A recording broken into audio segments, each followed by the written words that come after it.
Hey, everybody. This is Jim Dukes. I'm the executive director of Charlotte Art League. And with me tonight, we have Joss Smalls. What's up, man? What's up? What's up? So, we're doing a new thing for our virtual exhibits this month, which is the virtual exhibit is Just Words. And so, where we've encouraged um, our artists to explore art through visual medium and through words, and we have had some sessions where we've talked about what's more impactful, a visual image or do words paint more pictures. And so we've got a really interesting mix in this exhibit, but we are proud to have you here tonight and to give us some of your beautiful spoken word. That's And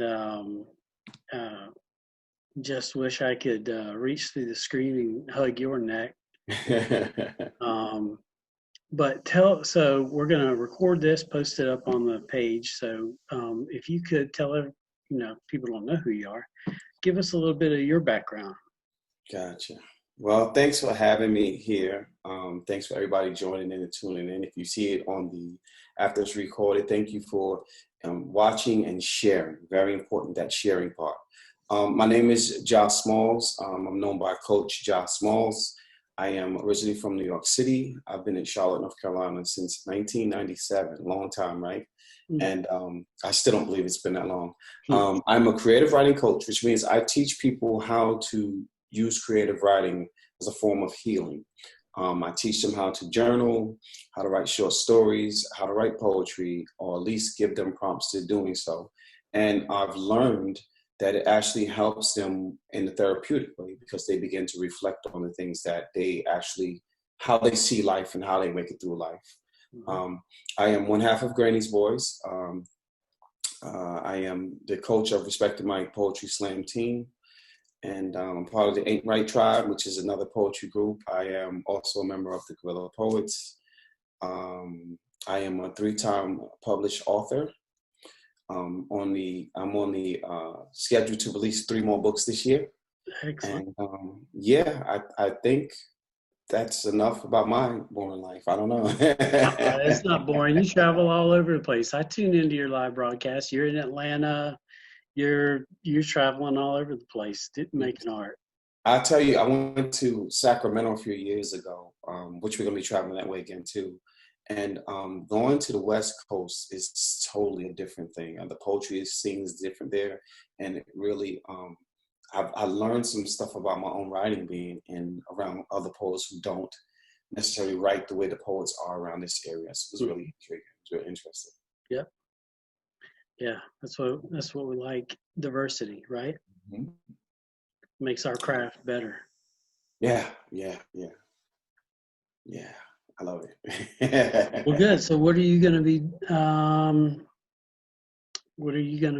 you said you're going to be reading out of your new book. Yeah, I'm going to read some pieces that I have in my Google Doc and from my book. I don't know how much time I have, but I'll read until whatever and whenever. Okay.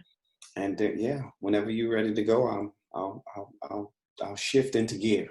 Okay, cool. Well, before we get into that, let's talk about what's happening in the end of the month. 28th, that's the last Sunday of the month. We're doing at Charlotte Art League a drive-in open mic night. Yep. So it's our first event, our first post-COVID event, kind of keeping everybody safe, but people don't know about our setup at Charlotte Art League. We have this big old parking lot with these loading dock doors, and so it's 4 to 6, and you drive up, and we'll get set up in these loading docks that are elevated above the parking lot, and so we'll have an open mic of spoken word, right? Yeah, yeah.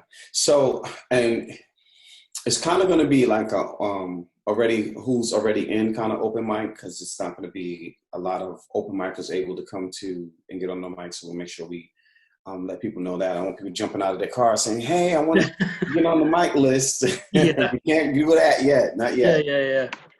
But Yeah. we'll get there. We'll get there. We'll get there. Yeah. Yeah. We got things we got to keep clean. Yeah. Yeah. Mhm. All right. Well, that's going to be exciting. I'm looking forward Very, to it. very. I can't wait. I can't wait. All right. Well, we're ready to go. Let's hear it. All righty. So, I don't know if I mentioned I'm the oldest of 8 children, and my mom has been a single parent most of my life, and she's always been my biggest hero. Mm-hmm. So I'm going to do a poem that I dedicated to her. One of the poems I've dedicated to her, and yeah, we see. Hopefully, you all enjoy it. Okay. And God so loved the world that He gave us the Black woman. She's draped in a complexion that makes Him smile even through our disobedience. It makes the sky surrender to every single whisper she lays upon this earth. I say, God so loved this world that He gave us His angel. And He gave us natural healers in this idea of a warrior princess. They call her queen and goddess, but she is most worthy of mother and grandmother. He even gave us aunties, sisters, daughters, nieces, and cousins. I said, God so loved this world that He gave us a protector. The most beautiful lover you've ever seen. From clay, He built a sculpture that men ravish over. He built an image where dictionaries should only show a picture because mere words could never mirror the fancy He made her to be. Said, God so loved this world. I bet He cried when He first saw her. When her image transformed from idea to unrealistic. And He made picture perfect shoulders and long eyelashes. God so loved this world. He gave her wings that we couldn't see.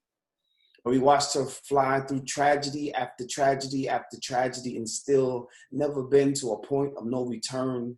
Even when no return painted a roadmap for her, she found in her own self the most beautiful thing we could not fathom. She found God lives inside of her and inside that mirror. So when I say God so loved the world, He let there be light within her. And it only was so we could see a clearer picture of what perfectness looks like. It was only for us to get a better view of what He could not say. Because God so loved this world that He gave heaven a voice and gave it limbs to balance unforeseen things and God-forsaken events that man cannot explain. And whether she's angered or happy, you see her coming. You know she's coming, and her rhythm might sound like jazz, blues, hip-hop, or R&B, but she can still R&B lullaby you to a state of waking the dead, to the rising of a sun. God so loved this world.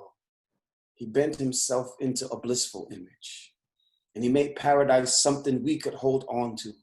He gave footprints to nirvana, gave His holy kingdom a heartbeat and a beautiful smile with loving arms that stretch past imagination. Wow, God so loved this world. And with Him, with her, we can see Him. We can see promise. Footsteps like crashing waves to deafen the ears. Your laughs are like the sun heating the land after a dead winter. I said, God so loved this world that He gave us magic. And it lives inside of every woman I've known, every woman I see. God so loved this world that He gave us mothers. And He gave us my mother. And He gave us a beautiful Black woman. And that's that piece. That is from my mom. I don't do anything without recognizing my mom. In fact, my first book that I published has her picture on it, and I don't have one in the room with me, but I'll show it to you another time. So what was her reaction when you read that to her first time? So that is one that I have not read to her yet. What? She hadn't gotten that one yet. Because my brother and I are working on a project, and the delivery for that, she'll get that one on Father's Day. So she hadn't gotten that one yet. Yeah. So, but my mom, she's like my biggest fan. Yeah. So she's but she's always gonna cry and all that kind of stuff. Oh, God, I know. Yeah. Made me want to cry. Oh man, that's a beautiful thing, right? Right? That's the thing about art. It takes you to a place. Mm-hmm. Takes you to a place. Yeah, you're right. Mom's our son's biggest fan. Yeah. My mother told me that I was perfect when I was born, and I don't know what perfect is, but to her, I was perfect, and that's like the most beautiful compliment you can give someone, you know? Yeah. The next poem I'm gonna do doesn't have a title. This poem was something that I wrote on, something that I completed on one of the darkest days of my life. I think we're in a free space where I can say this. I was at the point of no return. I didn't want to see the next day. And I wrote this poem, and it was supposed to be a poem that I was going to present for a competition. And I actually left my bad state of mind to go finish this poem, and it made me not return to the mindset that I was in prior to this poem. So I hadn't even published. I didn't even send it in because it meant more to me than a competition. Mm-hmm. So I'm going to read that poem. And of the birds in the sky, drunken by the secrets of the day, floating to a measure of harmony and falling feathers, swimming in an oasis of a Carolina blue mystery. And the air, finding a home on my brown skin, making a moment seemingly like a vacation and still be unafraid to take a headfirst dive into the busy of this city life. And the memories, those lasting decades of questions, both answered and unanswered without common folks, an ode to the commoners, those of better days when greats fought against atrocities like Jim Crow and servitude, and of the secrets, the ones that have yet to find an ear, the ones that weather all 4 seasons, even when it happens throughout a 1-week fiasco. And to the writers and the scores of pens, when the ink becomes more than a storyteller, when it rewrites foreign language into government that says, yes, we waver, even as the ink has yet to dry.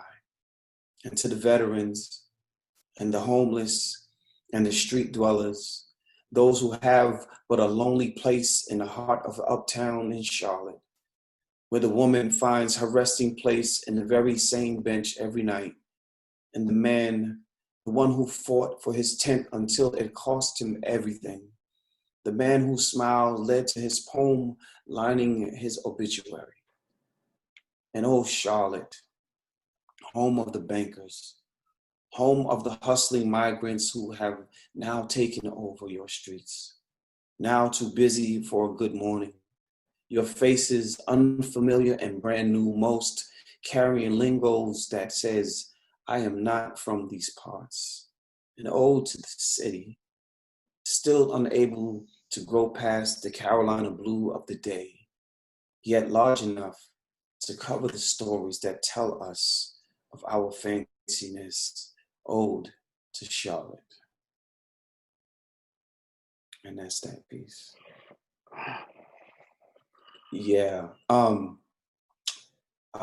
just make mention there's a lady who sits on a bench in front of the Wells Fargo Bank on Trade Street. I think it's Trade and 3rd. Mm-hmm. She's always there. Mm-hmm. And then there was another guy, Scott. Scott was actually killed. He slept in a tent. He was fighting over his tent and someone actually killed him. And he was in obituary in the Charlotte newspaper that we read. It was, yeah. So what I'm saying about that poem was about everything but me. You know what I mean? And that poem was enough to tell me that I could keep on fighting. So that's why that poem had really resonated with me like that. Yeah. Yeah. Go ahead. Did that poem make you feel like you didn't have it as bad as you thought? That poem actually brings me to an emotional state every time. and it's because of that, we think that it's the worst until we just simply walk outside, Mm-hmm. walk outside. And then you're like, you know what? It is not what we thought it was. It really isn't. Mm-hmm. It really isn't. So yeah, that was that poem. I like the introspection, and we're glad you're here. I am too. Thank you. I'm also glad that I'm here. It is hard. I'm struggling now with a friend of mine who's been hospitalized for some. He has some mental instabilities that he's working on, and yeah. So I'm going to give you the privilege of picking a number between 1 and 89, and I'm going to read from my book to my daughter, whichever number you pick. Well, how about 68? 68. Let's find 68. Okay. All right. So 68 is a short one too. So I'll let you pick another one. So think about another one. All right. I guess vulnerability was uneasy for you just as it has been for me. But at 13, you still made conjuring a normal thing. At 13, you turned confusion into energy, and I never knew how. But I've always known your love for helping others, and how it turned your sad face into a morning dew, and its energy turned frowns into happy days and good mornings, tight hugs and never-ending good nights, and all those quick flights to the kitchen for sweet snacks and your favorite beverage. I now know why your teardrops melt so fast. I've watched how the sweetness fell victim to the night air. I've watched them leave salted love lines down your cheeks when you didn't want me to leave. I gave up so much to make sure you never spill those parts of yourself again. And I promised I would do it all 1,000,000 times over, just to see you smile again. That was 68. Mm-hmm. Man, to reread things that you've already done, it just brings back so much. All right, get another number, because nobody's, unless somebody else wants to give a number, but we'll let you give another number. See if anybody chimes in. Yeah, see if somebody chimes and we'll read another number. I love reading from this book, by the way, because it means so much to me. The base, why I wrote this book, right? Yeah, go ahead and tell everybody. Yeah, so the title of this book is 101 Love Notes.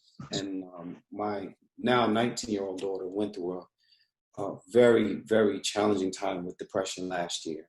Mm-hmm. And the only thing I could think of was to do what I can do. And that was write her notes and poems every day, and sometimes several times throughout the day. And she said, Dad, we should put that in a book. And here we are. This is actually my copy, which is a bigger copy, because this is actually 6.5. Yeah, it's really big. Seen that one. Yeah. So this is the one I keep. When I read from it, it's more comfortable, because the other one is small. But yeah, when I read it from out loud. So yeah. So we have people here, but I don't think anyone wants to pick a number. Carol, you want to pick a number? Oh, wait. Somebody put something in the chat. Somebody said 45. Nisha Strain, I think, says 45. So let's do 45. I think that's Nisha Strain. That's awesome. Thank you for that. 45. Okay. Let's read 45. And if I cry, it's all your fault, okay? Just want you to know that.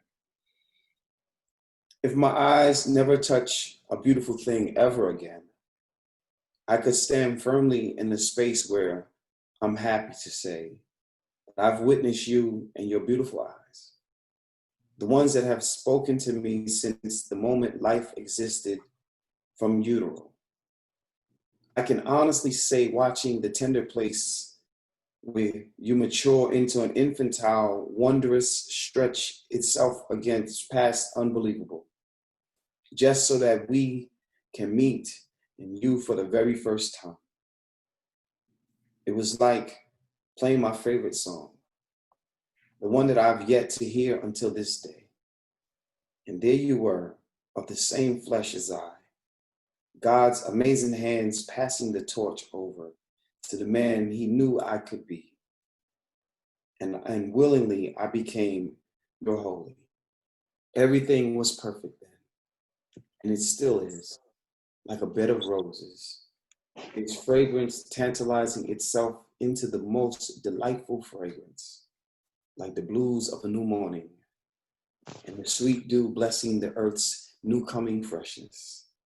It is that kind of spell you bring, and it has always been such. And to you, I am grateful. Ah, that was my baby. Yeah. I love this book. Somebody said, it's time, please read 54. If time, please read 54. Do we still have time? Yes, we got time. We got time. Okay, I'll read 54. This is for Carol Green. She asked for 54. So I'm choking up a bit, so don't mind me if I stumble on my words. It's just, this book is just so emotional for me. And 54 is a very short one. She says she loved it, powerful words. Where can I get the book? You could send me a message, or you can get it from me personally, and I could send it to you, or you can get it from Amazon. Just let me know, and we can definitely make that happen. 54, special delivery with a singing voice like mine. I have no choice but to hum. In fact, I can hardly whistle a tune, but for you, the one and only daughter I've given life to, I would sing out loud, scream a song for the world to hear. And if it pleases you, I will repeat your name or favorite phrase until it pleases you, for you are worthy. That was it. I love it. Yeah, that little girl, she does something to me, I'm telling you. She's just, yeah, so. Am I taking up too much time, or what? What do we do? No, let's do one more. Okay, we'll do one more. So someone gets to pick one more if you do. And if not, I'll read the opening one. If they don't pick one, the opening. So, you write your forwards. And this one, somebody said 34. Okay, we'll do 34. Awesome. Y'all gonna make me cry in here, and I'm trying not to. 33 is 34. This is 34. Love note 34. And there you were, like a halo atop the crowning of a saint, glowing in a light that only the Lord himself could create. And I am not comparing my name to a saint, but I know what that feels like to know a thing greater than I exists.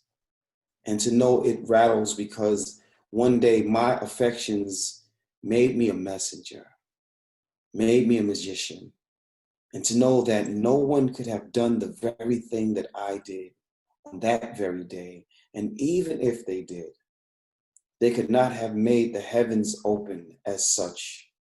And it makes me think that maybe this was my only miracle, to be there just as a passenger on a ride, but to play the role of a main character until the moonlight fought the right whispers and the love notes to make this new magic happen.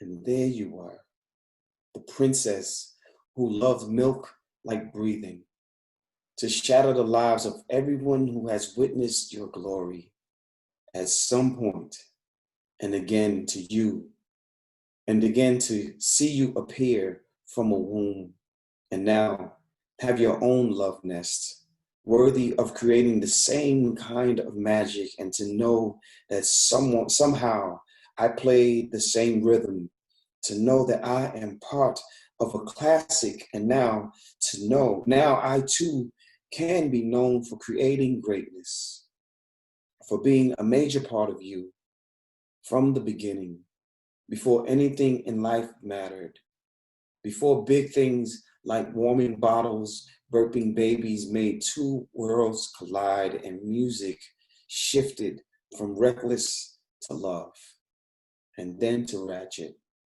even without my permission.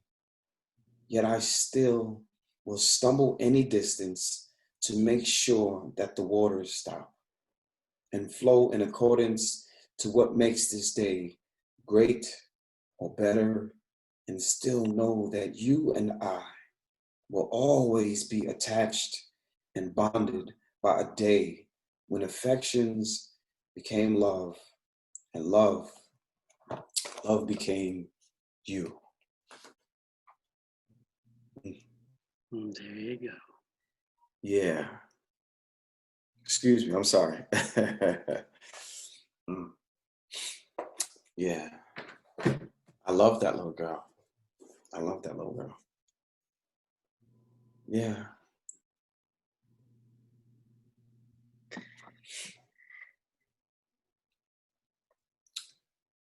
Yeah, it's amazing how we get bonded to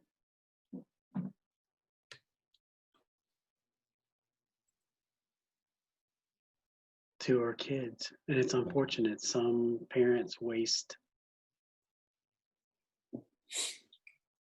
I think that time with frustration and angst and anger. And I mean, kids are a pain in the ass sometimes. True. But they are overall, a lot of time. But overall, it's a miracle that we create. And I said in that poem that a whisper became affections, affections became magic, and we became a miracle. Mm-hmm. Every birth is a miracle.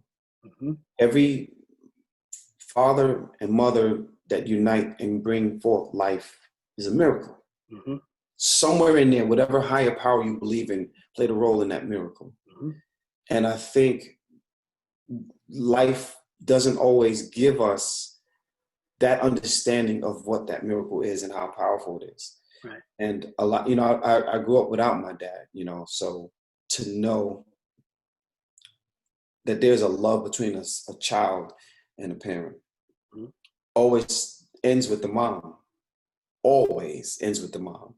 Doesn't always have the father in it, but the father had to be there at some point, right? Right. And I think that's what allowed me to give her those things, because I would have loved to have my dad say, "Hey, son," So yeah, yeah. You're breaking the cycle. Breaking the cycle. Yeah. Carol, thank you so much. She's warming my heart with her comments in here. Thank you so much. And like I said, if anyone wants the book, just I can give you my email or whatever, and I'll put it in there. You can email me afterwards, and we could I can make it happen for you. Yeah. There you go. Thank y'all so much. This is healing for me. So good. Yeah. Well, it's good to see you, my friend. It's always good to see you, man. I can't wait to actually get to physically see you and wrap my arms around you, man, and just embrace you. I miss my brother. I know. I miss you too. Well, I'll see you tomorrow. Yeah. And everybody else, appreciate y'all tuning in and spending time with us. Enjoy the exhibit. Enjoy the words that are there, and enjoy Josh's words, and check him out live when and wherever you can. Find him on social media, listen to his live broadcasts, and we appreciate y'all's support of the arts. Absolutely. Thanks, everybody. Yeah, thank y'all.